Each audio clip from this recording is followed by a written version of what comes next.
We've already talked about the first two alternatives to punishing your teen in our recent episodes as we've been going through the book, How to Talk So Your Teens Will Listen and Listen So Your Teens Will Talk by Faber and Maslish.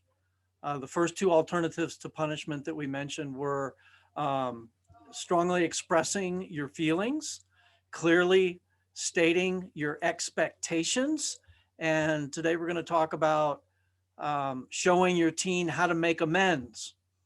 And again, we're reminding ourselves that our job as parents is not to punish, to make our kids pay when they do wrong, but rather to help them learn to do right.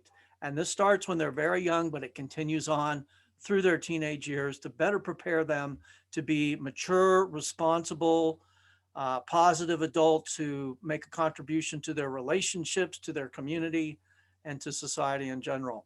So as always, Faber and Maslish offer us these very helpful comics in the middle of their chapters to illustrate the principles that they're trying to make. And in this case, it's a father whose son has borrowed his tools and left them out in the rain to rust.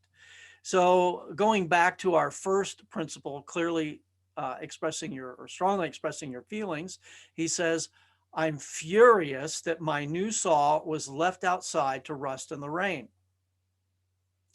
Didn't berate his kid, didn't insult his kid's intelligence, didn't attack his kid's character or personality.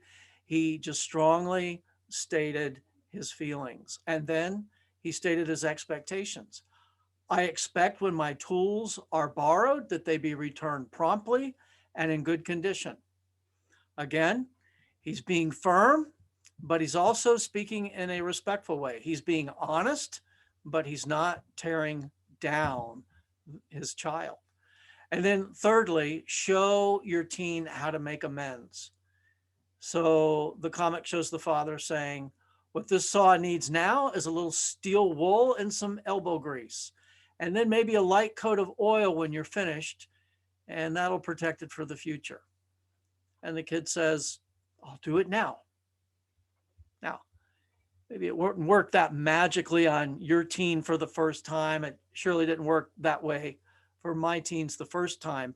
But what this did avoid from the very beginning was setting the stage for World War III. It avoided a negative name calling, angry back and forth interaction with blaming and threatening, and instead, an honest, forthright, respectful conversation and communication from the parent, setting the stage for an alternative to punishment.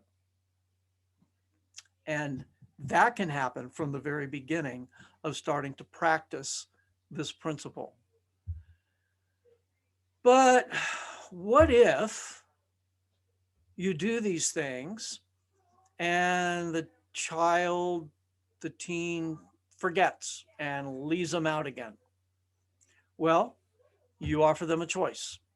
And in this case, the father says, you can borrow my tools and return them. You can give up the privilege of using them. You decide. So the kids offered a choice. And when we offer our kids choices, this is so empowering. It really teaches them about decision making. And decision making is such a vital skill that's needed when you become an adult. And that's what we're trying to teach our kids to prepare them for. We can't wait till our kids are 18. We have to start when they're young. We have to put on our cop hats when they're young, but continuing on when they're teens, we put on our coach hat and we continue to teach them to do right and offering them choices and helping them with decision-making skills. We're going to talk about problem solving very soon.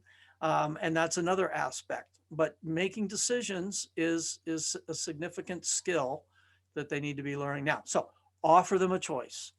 You can borrow my tools and return them, or you can give up the privilege of using them. You decide. You decide. So when the child does make a decision, either it's in alignment with your expectations or it's not, and your child will suffer the consequences, the natural consequences that they made the choice to do. So What if they still continue? What if your child still continues to not meet your expectations? And then in that case, you need to take action.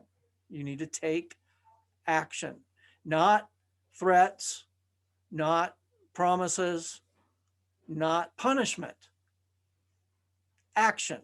So in this comic, for example, it's illustrated in this way. The teen comes to his dad and says, "Dad, your toolbox is locked." And the dad says, "That's right. For the time being, I need to know my tools are exactly where I left them."